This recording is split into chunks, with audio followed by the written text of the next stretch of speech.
Basically like, you having fun? Because I like to put a stop to that.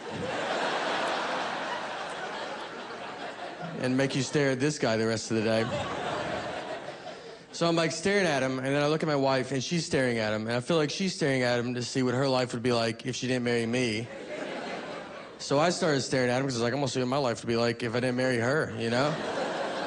And we were putting so much pressure on this guy, and we stared at him for a while. He did nothing exciting at all.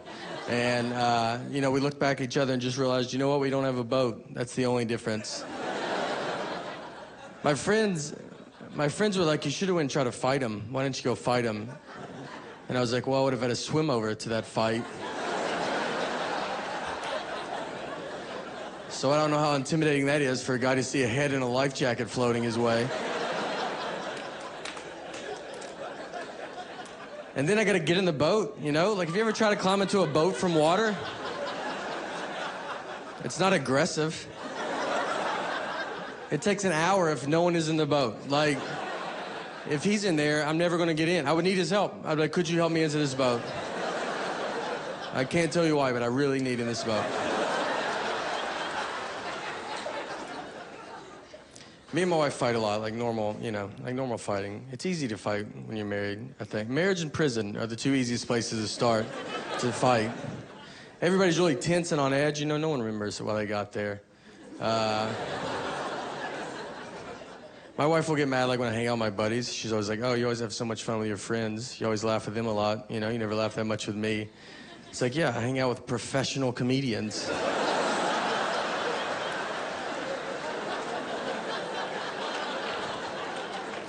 It's a pretty good time, you know? Like, they make jokes, new jokes every day. She doesn't make jokes ever. She makes a lot of lists. She does do lists, though. Just a ton. She's in charge. She runs everything because she knows everything. Like, I don't know any stuff. Like, I don't know how much money we have. Like, could not even ballpark it. I don't even know where it's at. I don't even know how to get it if I had to get it. What bank we go to? I don't know. Like, you know, I can't get robbed because, like, if some guy's like, let's go to the ATM, you know, it's like, well, I guess we gotta wait for my wife to get here. She can't leave me because I wouldn't know how to get stuff, you know? Like, she can't even die. If she starts dying, I'll die so much faster than her because I don't know what to do. Like, I don't have to call her mom and be like, hey, did she ever bring up bank stuff to you at all? Did you ever talk about that? Or what did she do for a living? Do you know? Yeah. What was her deal? My job is like, you know, like, you gotta protect, I guess, the house, I guess. I don't know.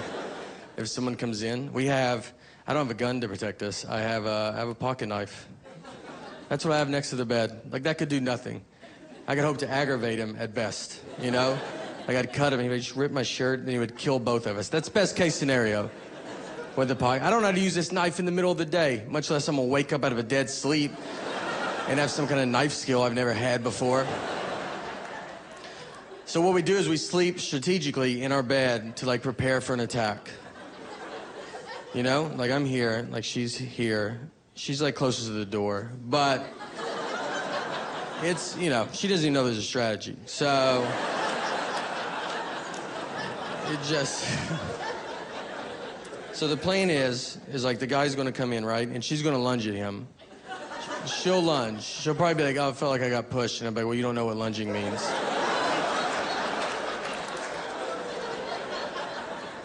She'll lunge. She'll put up a good fight, all right? At least a good enough fight that I can be practicing with my knife on my side. Just a little, you know, ready for him. That's when... We have a daughter now, and so it's getting, you know, 2-year-old daughter. It's getting pretty serious between me and my wife now, and it's, I don't know. I was living in New York when my daughter was to be born. She was not born here, though. We flew home. She was born in Tennessee. I didn't want her to be born in New York, you know? I don't need her growing up thinking she's better than me. Yeah.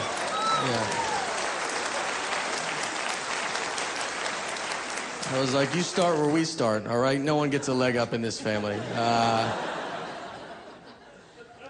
It was wild. I remember like on the way to the hospital, I was like telling my wife, I was like, look, I don't want to see anything, all right? It's gonna be gross. I wished it was like the 50s when they didn't even let men in the hospital. But it's not. Now doctors are like, do you want to deliver the baby? Why don't you do most of it?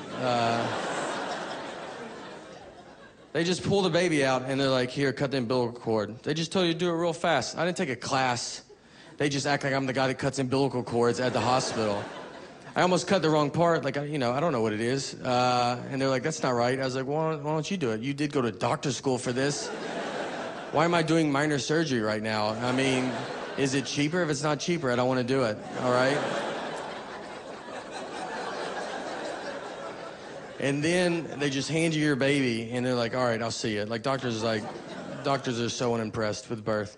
And they're like, good luck. And then I remember the first question I asked, I was like, how much do you feed it?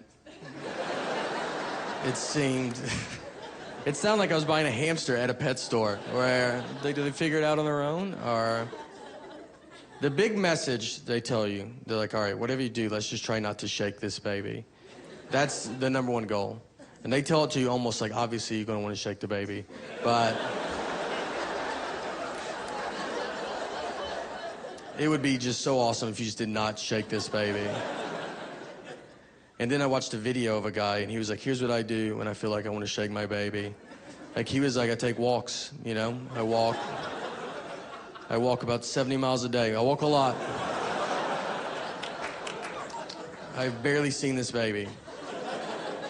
And then I signed a certificate like I was in kindergarten that said, all right, I'm not going to shake the baby. Like, quit asking me. I didn't even think of it till you guys brought it up.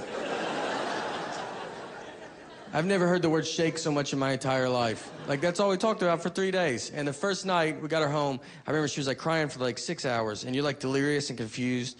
And I was like with my wife, and I was like, wait, are we supposed to shake this baby? Like, is that what they said, dude? We didn't shake her, so I feel like I gotta say that. Like, you guys don't have to call somebody. We have rocked her pretty hard, though. But it's, you know, babies have to get a lot of shots, like a ton of shots. And it's very nerve-wracking when you take a baby to get a shot, because they don't know what's going on. Like, you just take them into a room, they're like, man, this day's going unbelievable.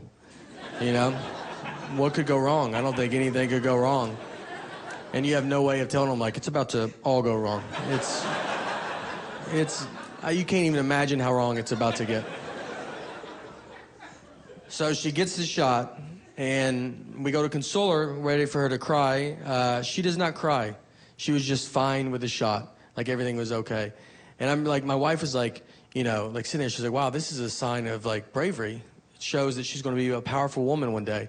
And I was like, yes, it also could show she's going to be a psycho. Who doesn't cry when you get a shot? She doesn't even know what it is, and she's fine with it? I cry, and I know what it is. And I don't know if she's going to be crazy. I hope not. We're not going to know for a while. You can't tell right now. We're not off to a good start, but we can't. Maybe she'll turn it around. It's going to be like 18 years, or when she's 18. Like, or, you know, I'm going to be sitting there either at her graduation in high school, just be going, look, we love you so much. You know, we're so proud of you. Or I will be on the front yard on the news going, we love you so much, but turn yourself in right now. Do the right thing. She throws fits, though, like a normal kid. Like, I took her to Walmart to buy some toys. And so I was like, I'm going to go buy all these toys. So I was going to let her pick. Which first she runs to, like, just, like, dog toys. And you're like, oh, God. You're like, no, this isn't.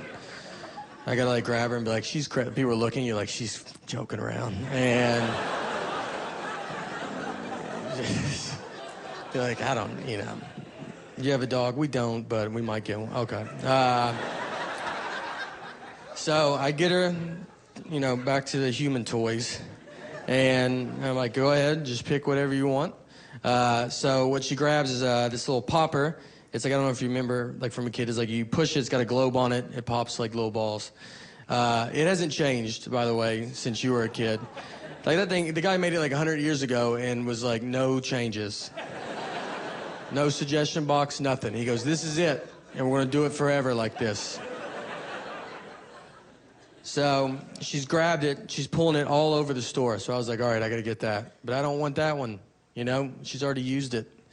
It feels used. I want a brand new one. So I grab a new one, and I pay for it, and then I go to switch with her because I'm like, all right, this shouldn't be a problem. And you know, reasonable person sees it's the exact same thing. So will you just trade with me? And then we get in a huge, like, fight. Like a crazy fight between me and my dad.